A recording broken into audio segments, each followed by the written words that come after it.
پاکستان میں امریکہ اور ایران کے امن مذاکرات دنیا بھر کی توجہ کا مرکز رہے۔ اعلیٰ سطح کے امریکی اور ایرانی وفود کی پاکستان آمد، مذاکرات، ملاقاتوں نے اسلام آباد کو مرکز نگاہ بنا دیا۔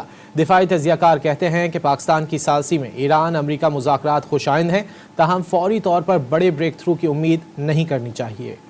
امن کی امید جاگ گئی۔ تجزیہ کاروں کا کہنا ہے کہ اسلام آباد ٹاکس کی وجہ سے امن کی راہ ہموار ہوگی۔ دفاعی تجزیہ کار میجر جنرل ریٹائرڈ زاہد محمود نے معاہدے تک پہنچنے کی امید ظاہر کرتے ہوئے کہا کہ ایک دو روز میں وہ نکات سامنے آ جائیں گے جن پر اتفاق ہونا باقی ہے۔ ٹرمپ کو اندازہ ہو چکا ہے کہ جنگ میں مس کیلکولیشن ہوئی، اسرائیل امریکہ پر اسٹریٹجک بوجھ بن گیا ہے۔ ہمیں امید رکھنی چاہیے، ہوپ فلی کہیں نہ کہیں جا کے مڈ کورس سے کچھ گیو اینڈ ٹیک کی بات کریں گے۔ ابھی تو یہ معلوم نہیں ہے کہ وہ کون سے نکات ہیں جن کے اوپر ایگریمنٹ نہیں ہو سکا اور کون سے نکات ہیں جن کے اوپر ایگریمنٹ ہو گیا، تو کل تک میرے خیال میں اس کا بھی تھوڑا سا سمجھ آ جائے گی۔ ٹرمپ جو ہیں وہ اب اس جنگ سے باہر جانا چاہتے ہیں، ارریسپیکٹو کہ کیا آؤٹ کمز ہوتی ہیں۔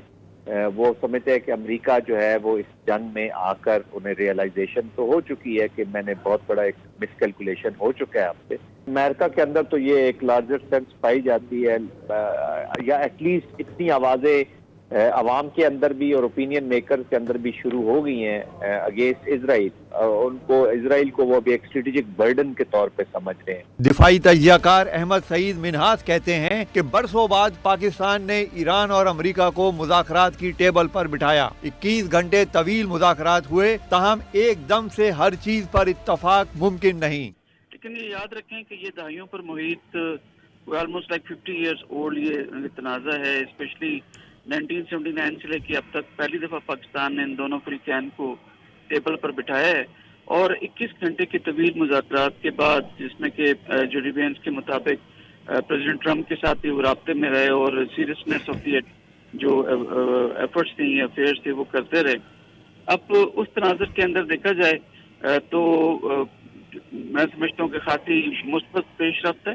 ایک دم سے وہ سب چیز کا مان جانا 21 گھنٹے تو کیا اس میں 21 دن بھی شاید کم ہو۔ دفاعی تجزیہ کار بابر علاء الدین کا کہنا ہے کہ ایران امریکہ مذاکرات میں بنیادی تنازع جوہری معاملہ ہے۔ طویل مذاکرات کے باوجود یہ دیکھنا ہوگا کہ ایران اور امریکہ کے تنازعات اور اختلافات کی طویل تاریخ ہے۔ بنیادی تو مجھے لگتا ہے کہ جو بنیادی ڈفرنس ابھی بھی ہے، جس کی امید بھی کی جا رہی تھی، وہ نیوکلیئر جوہری معاملہ ہے۔ اس میں امریکہ کا مطالبہ یہ ہے کہ ایران مکمل طور پر اس کو گیو اپ کرے۔